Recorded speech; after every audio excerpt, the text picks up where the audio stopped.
février 2026.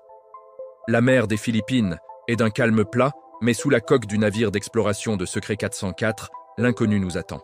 Notre mission était simple, cartographier les zones aveugles de la fosse des Mariannes. Nous avons lancé Abyssos 1, un drone sous-marin de haute technologie, conçu pour supporter des pressions capables d'écraser un char d'assaut.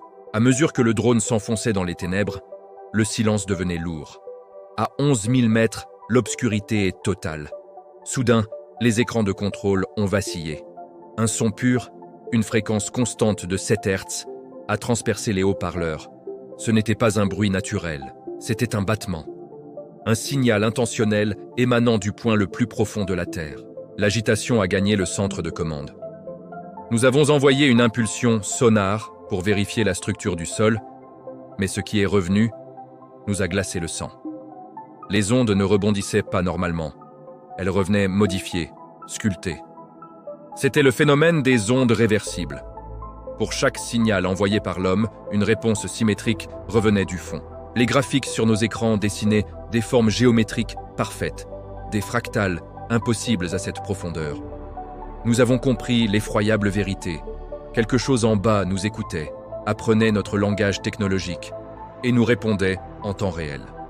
La fosse des Mariannes n'était plus un gouffre, c'était une entité consciente. Les experts en cryptographie de Secret 404 ont travaillé jour et nuit. Le défi était immense. Le signal était organique. Il changeait de fréquence avec la pression des courants marins, rendant tout décodage classique inutile. Les processeurs surchauffaient, les algorithmes échouaient les uns après les autres. Le doute s'est installé.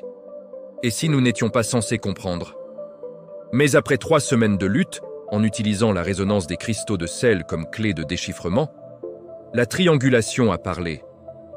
La source n'était pas un rocher, mais une structure massive, de la taille d'une ville, enfouie sous des millénaires de sédiments au cœur du Challenger Deep.